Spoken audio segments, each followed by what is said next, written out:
ಇನ್ನ ಮಂಡ್ಯ ಅಂದ್ರೆ ಥಟ್ಟಂತ ನೆನಪಾಗೋದು ಮಂಡ್ಯದ ಗಂಡು ಅಂಬರೀಶ್. ಇದೀಗ ಅಂಬಿ ನಮ್ಮನ್ನ ಅಗಲಿ 7 ವರ್ಷ ಕಳೆದಿದೆ. ನಿನ್ನೆ ಪುಣ್ಯಸ್ಮರಣೆ ಕಾರ್ಯಕ್ರಮದಲ್ಲಿ ಸುಮಲತಾ ಸ್ಫೋಟಕ ಹೇಳಿಕೆಯೊಂದನ್ನು ನೀಡಿದ್ದಾರೆ.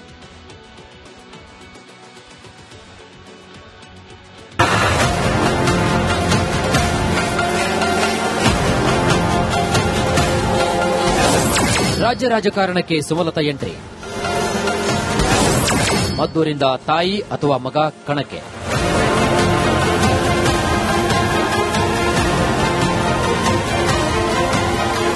ಎರಡು 2019 ಲೋಕಸಭೆ ಚುನಾವಣೆಯಲ್ಲಿ ಮಂಡ್ಯ ಕ್ಷೇತ್ರದಿಂದ ಸ್ಪರ್ಧಿಸಿ ಜೆಡಿಎಸ್ನ ನಿಖಿಲ್ ವಿರುದ್ಧ 1 ಲಕ್ಷಕ್ಕೂ ಹೆಚ್ಚು ಮತಗಳಿಂದ ಗೆದ್ದಿದ್ದ ಸುಮಲತಾ 2024ರಲ್ಲಿ ಚುನಾವಣೆಯಿಂದ ಹಿಂದೆ ಸರಿದಿದ್ರು. ಜೊತೆಗೆ ಬಿಜೆಪಿಗೆ ಬೆಂಬಲಿಸಿದ್ರು. ಜೆಡಿಎಸ್ ಬಿಜೆಪಿ ಮೈತ್ರಿ ಅಭ್ಯರ್ಥಿಯಾಗಿದ್ದ ಎಚ್.ಡಿ. ಕುಮಾರಸ್ವಾಮಿ ಸ್ಪರ್ಧಿಸಿ ಗೆದ್ದಿದ್ದಾರೆ. ಅಂದಿನಿಂದ ರಾಜಕೀಯದಿಂದ ದೂರ ಉಳಿದಿರುವಂತಹ ಮಾಜಿ ಸಂಸದೆ ಸುಮಲತಾ ರಾಜ್ಯ ರಾಜಕಾರಣಕ್ಕೆ ಎಂಟ್ರಿ ಕೊಡುವುದಾಗಿ ಹೇಳಿದ್ದಾರೆ.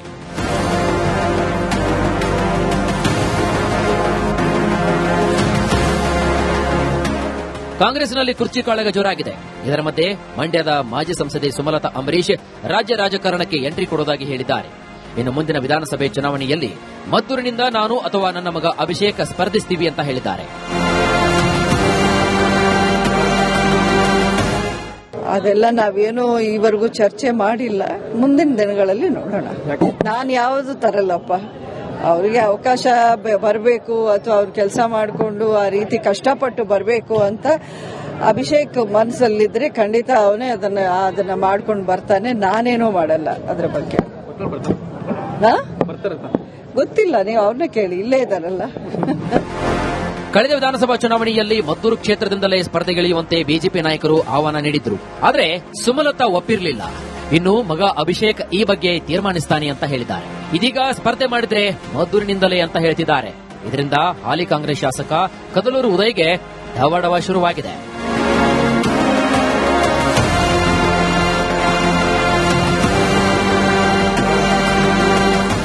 Bureau report, republic Kannada. Sumalatha ಅವರು ಈಗ ಮಂಡ್ಯದ ಪೊಲಿಟಿಕ್ಸ್ಗಂತೂ ಎಂಟ್ರಿ ಕೊಟ್ಟಾಗಿದೆ.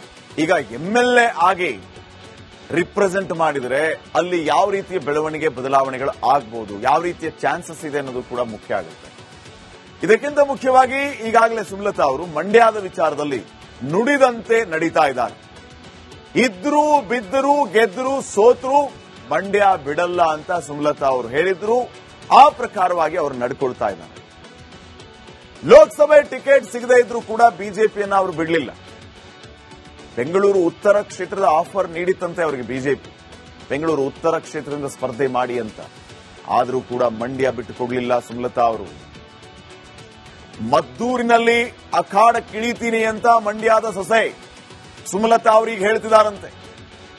ಬಿಜೆಪಿಯ ಟಿಕೆಟ್ ಸಿಕ್ಕರೆ ಹಾಗಿದ್ರೆ ಮದ್ದೂರಿನಲ್ಲಿ ಕೇಸರಿ ಸುನಾಮಿ ನಿಶ್ಚಿತವಾ? ಆದ್ರೆ ಇದಕ್ಕಿಂತ ಮುಂಚೆ ದೇವೇಗೌಡರ ಸಂಬಂಧಿ ಡಿಸಿ ತಮ್ಮಣ್ಣ ಇದಾರಲ್ಲಿ, ಅವರು ಸುಮ್ಮನಾಗ್ಬಿಡ್ತಾರ ಅನ್ನೋ ಪ್ರಶ್ನೆ ಕೂಡ ಇದೆ. ಸುಮಲತಾ ಅಂಬರೀಶ್ ಅವರಿಗೆ ಡಿಸಿ ತಮ್ಮಣ್ಣ ಕ್ಷೇತ್ರವನ್ನ ಬಿಟ್ಟು ಕೊಡ್ತಾರಾ? ಬಿಜೆಪಿಯಿಂದ ಸುಮಲತಾ ಸ್ಪರ್ಧೆ ಮಾಡಿದರೆ ಕಾಂಗ್ರೆಸ್ಗಂತೂ ಕಷ್ಟ ನಿಶ್ಚಿತ. ಜೆಡಿಎಸ್ ಬಿಜೆಪಿ ಒಂದಾದರೆ ಅಲ್ಲಿ ಕಾಂಗ್ರೆಸ್ ಹೇಳ ಹೆಸರಿಲ್ಲದಂತೆ ಹೋಗಬಹುದು. 2023ರಲ್ಲಿ ಬಿಜೆಪಿ ಜೆಡಿಎಸ್ ಸೇರಿ 91,902 ಮತಗಳನ್ನು ಪಡೆದಿದ್ದು. ಜೆಡಿಎಸ್ನ ಡಿಸಿ ತಮ್ಮಣ್ಣ ಅವರು 62,906 ಮತಗಳನ್ನು ಪಡೆದಿದ್ರೆ 28,996 ಮತಗಳನ್ನು ಪಡೆದಿದ್ದು ಬಿಜೆಪಿಯ ಎಸ್ಪಿ ಸ್ವಾಮಿ. ಇನ್ನು ಈ ಕಡೆ ಕಾಂಗ್ರೆಸ್ನ ಕದಲೂರು ಉದಯ್ 87,119 ಮತಗಳನ್ನು ಪಡೆದಿದ್ರು. ಈಗ ನೀವು ಬಿಜೆಪಿ ಮತ್ತು ಜೆಡಿಎಸ್ನ ಮತಗಳನ್ನು ಸೇರಿಸಿ 91,000 ಆಗುತ್ತೆ. ಈ ಕಡೆ ಇವರು 87,000. ಸುಮಲತಾ ಅವರು ಅಖಾಡಕ್ಕಿಳಿದ್ರೆ ಜೆಡಿಎಸ್ ಕೂಡ ಸುಮಲತಾ ಅವರಿಗೆ ಸಾಥ್ ಕೊಡುತ್ತೆ. ದೋಸ್ತಿ ಪಡೆ ಒಂದಾದ್ರೆ ಕದಲೂರು ಉದಯ್ಗೆ ಕಷ್ಟ ಆಗುತ್ತೆ. ಹಾಗಿದ್ರೆ ಮದ್ದೂರು ಪೊಲಿಟಿಕ್ಸ್ಗೆ ಮದ್ದೂರಿನಿಂದ ಅಖಾಡಕ್ಕಿಳಿತಾರ ಸುಮಲತಾ ಅವರು ಅಥವಾ ಮಗನನ್ನ ಅಖಾಡಕ್ಕಿಳಿಸ್ತಾರ? ರಾಜಕೀಯದಲ್ಲಿ ಏನ್ ಬೇಕಾದರೂ ಸಾಧ್ಯ ಇದೆ. ನೋಡೋಣ ಏನಾಗುತ್ತೆ ಅಂತ. ಇನ್ನು ನೆಕ್ಸ್ಟ್ ಕೊಡುವುದಾಗಿ ಹೇಳಿದ್ದಾರೆ. ಇನ್ನು ಮುಂದಿನ ವಿಧಾನಸಭೆ ಚುನಾವಣೆಯಲ್ಲಿ ಮದ್ದೂರಿನಿಂದ ನಾನು ಅಥವಾ ನನ್ನ ಮಗ ಅಭಿಷೇಕ್ ಸ್ಪರ್ಧಿಸ್ತೀವಿ ಅಂತ ಹೇಳಿದ್ದಾರೆ. ಅದೆಲ್ಲ ನಾವೇನು ಈವರೆಗೂ ಚರ್ಚೆ ಮಾಡಿಲ್ಲ. ಮುಂದಿನ ದಿನಗಳಲ್ಲಿ ನೋಡೋಣ. ನಾನು ಯಾವುದು ತರಲ್ಲಪ್ಪ. ಅವರಿಗೆ ಅವಕಾಶ ಬರಬೇಕು ಅಥವಾ ಅವ್ರು ಕೆಲಸ ಮಾಡಿಕೊಂಡು ಆ ರೀತಿ ಕಷ್ಟಪಟ್ಟು ಬರಬೇಕು ಅಂತ ಅಭಿಷೇಕ್ ಮನಸ್ಸಲ್ಲಿದ್ರೆ ಖಂಡಿತ ಅವನೇ ಅದನ್ನ ಮಾಡ್ಕೊಂಡು ಬರ್ತಾನೆ. ನಾನೇನೋ ಮಾಡಲ್ಲ ಅದ್ರ ಬಗ್ಗೆ. ಗೊತ್ತಿಲ್ಲ, ನೀವು ಅವ್ರನ್ನ ಕೇಳಿ, ಇಲ್ಲೇ ಇದಾರಲ್ಲ. ಕಳೆದ ವಿಧಾನಸಭಾ ಚುನಾವಣೆಯಲ್ಲಿ ಮದ್ದೂರು ಕ್ಷೇತ್ರದಿಂದಲೇ ಸ್ಪರ್ಧೆಗಿಳಿಯುವಂತೆ ಬಿಜೆಪಿ ನಾಯಕರು ಆಹ್ವಾನ ನೀಡಿದ್ರು. ಆದರೆ ಸುಮಲತಾ ಒಪ್ಪಿರಲಿಲ್ಲ. ಇನ್ನು ಮಗ ಅಭಿಷೇಕ್ ಈ ಬಗ್ಗೆ ತೀರ್ಮಾನಿಸ್ತಾನೆ ಅಂತ ಹೇಳಿದ್ದಾರೆ. ಇದೀಗ ಸ್ಪರ್ಧೆ ಮಾಡಿದ್ರೆ ಮದ್ದೂರಿನಿಂದಲೇ ಅಂತ ಹೇಳ್ತಿದ್ದಾರೆ. ಇದರಿಂದ ಹಾಲಿ ಕಾಂಗ್ರೆಸ್ ಶಾಸಕ ಕದಲೂರು ಉದಯ್ಗೆ ಢವಢವ ಶುರುವಾಗಿದೆ.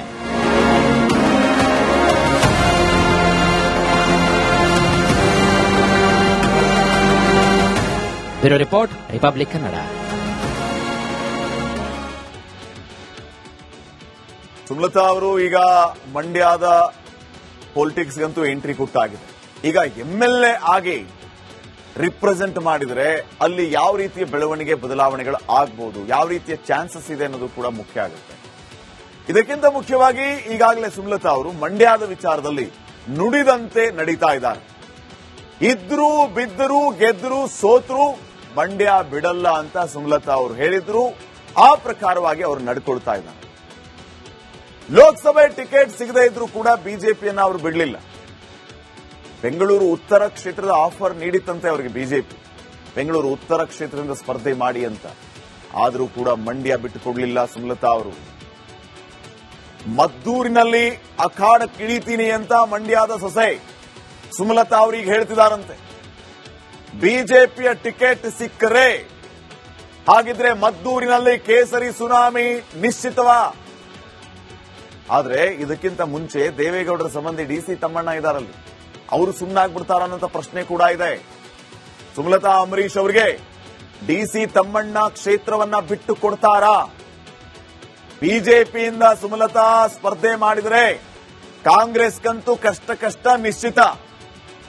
ಜೆಡಿಎಸ್ ಬಿಜೆಪಿ ಒಂದಾದರೆ ಅಲ್ಲಿ ಕಾಂಗ್ರೆಸ್ ಹೇಳ ಹೆಸರಿಲ್ಲದಂತೆ ಹೋಗಬಹುದು. 2023ರಲ್ಲಿ ಬಿಜೆಪಿ ಜೆಡಿಎಸ್ ಸೇರಿ 91,902 ಮತಗಳನ್ನ ಪಡೆದಿದ್ದು. ಜೆಡಿಎಸ್ನ ಡಿಸಿ ತಮ್ಮಣ್ಣ ಅವರು 62,906 ಮತಗಳನ್ನ ಪಡೆದಿದ್ರೆ 28,996 ಮತಗಳನ್ನ ಪಡೆದಿದ್ದು ಬಿಜೆಪಿಯ ಎಸ್ಪಿ ಸ್ವಾಮಿ. ಇನ್ನು ಈ ಕಡೆ ಕಾಂಗ್ರೆಸ್ನ ಕದಲೂರು ಉದಯ್ 87,119 ಮತಗಳನ್ನ ಪಡೆದಿದ್ರು. ಈಗ ನೀವು ಬಿಜೆಪಿ ಮತ್ತು ಜೆಡಿಎಸ್ನ ಮತಗಳನ್ನ ಸೇರಿಸಿ 91,000 ಆಗುತ್ತೆ. ಈ ಕಡೆ ಇವರು 87,000. ಸುಮಲತಾ ಅವರು ಅಖಾಡಕ್ಕಿಳಿದ್ರೆ ಜೆಡಿಎಸ್ ಕೂಡ ಸುಮಲತಾ ಅವರಿಗೆ ಸಾಥ್ ಕೊಡುತ್ತೆ. ದೋಸ್ತಿ ಪಡೆ ಒಂದಾದ್ರೆ ಕದಲೂರು ಉದಯ್ಗೆ ಕಷ್ಟ ಆಗುತ್ತೆ. ಹಾಗಿದ್ರೆ ಮದ್ದೂರು ಪೊಲಿಟಿಕ್ಸ್ಗೆ ಮದ್ದೂರಿನಿಂದ ಅಖಾಡಕ್ಕಿಳಿತಾರ ಸುಮಲತಾ ಅವರು, ಅಥವಾ ಮಗನನ್ನ ಅಖಾಡಕ್ಕಿಳಿಸ್ತಾರ? ರಾಜಕೀಯದಲ್ಲಿ ಏನ್ ಬೇಕಾದ್ರೂ ಸಾಧ್ಯ ಇದೆ. ನೋಡೋಣ ಏನಾಗುತ್ತೆ ಅಂತ. ಇನ್ನು ನೆಕ್ಸ್ಟ್